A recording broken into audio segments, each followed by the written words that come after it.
ठुल्ठुला कुरा गरेर हल्ला मचाउँदैमा गलत सही हुँदैन।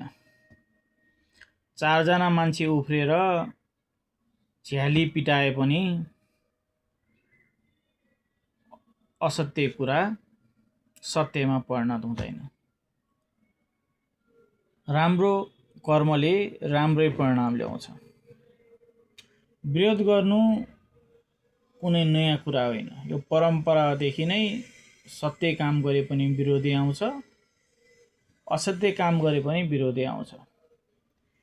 यो हाम्रो जीवनसँग जोडेर आएका पाटाहरू हुन्। जति गरेर टाउकै फुटाए पनि कसैले फलानाले टाउकै फुटायो त्यत्रो गर्यो भन्छन् त, कसैले नाटक गरेर टाउको फुटाएर बसिरहेछ भन्छन्।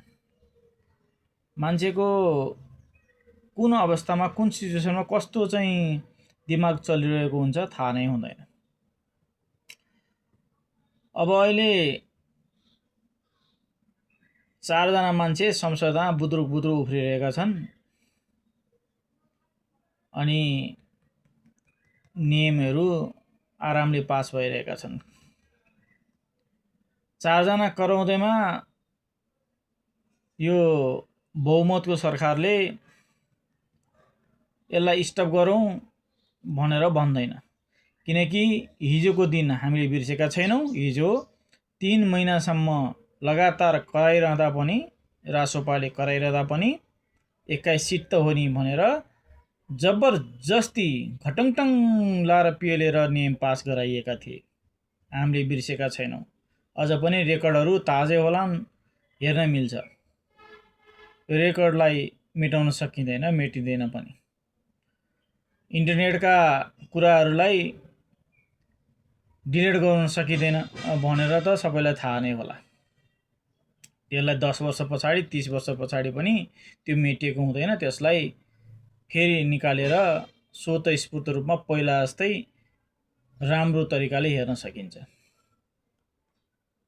त्यही व्यवहार हिजो नभएका भए, 21 सिटको इज्जत गरेका भए आज पनि त सबैले त्यही नियमहरू लागू हुन्थ्यो होला नि त। त्यहाँनिर एउटा व्यक्तिले अड्कायो भने त अड्किन्थ्यो होला नि। विश्व नियममा, विश्वमा, कानुनमा, चाइनामा एउटा हाइवेमा घर भत्काउन दिन्न भने भएर त्यो हाइवेको बीचबाट चाहिँ सडक गयो तर घर भत्किएन।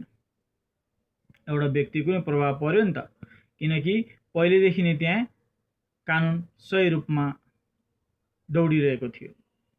त्यसैले सबैलाई कानुन बराबरै भयो, सबैले त्यसलाई मान्नुपर्ने भयो।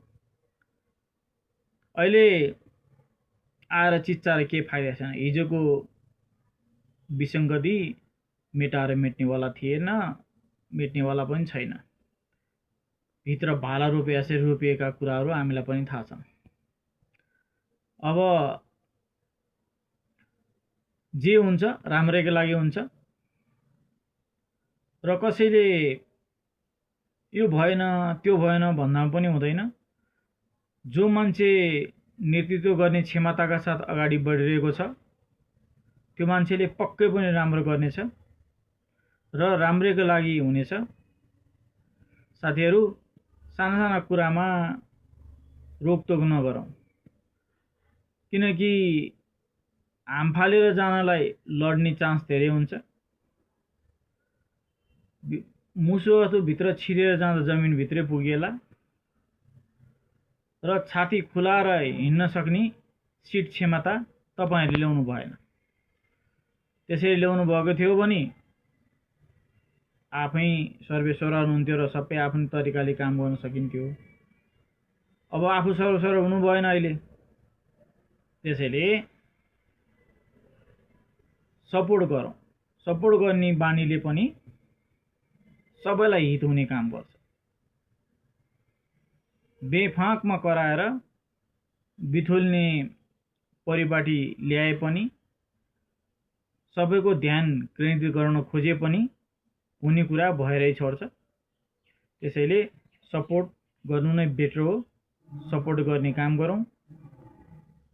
सपोर्टले नै यो तपाई हाम्रो काम र कारबाही सहज र सरल भएर अगाडि बढ्नेछ।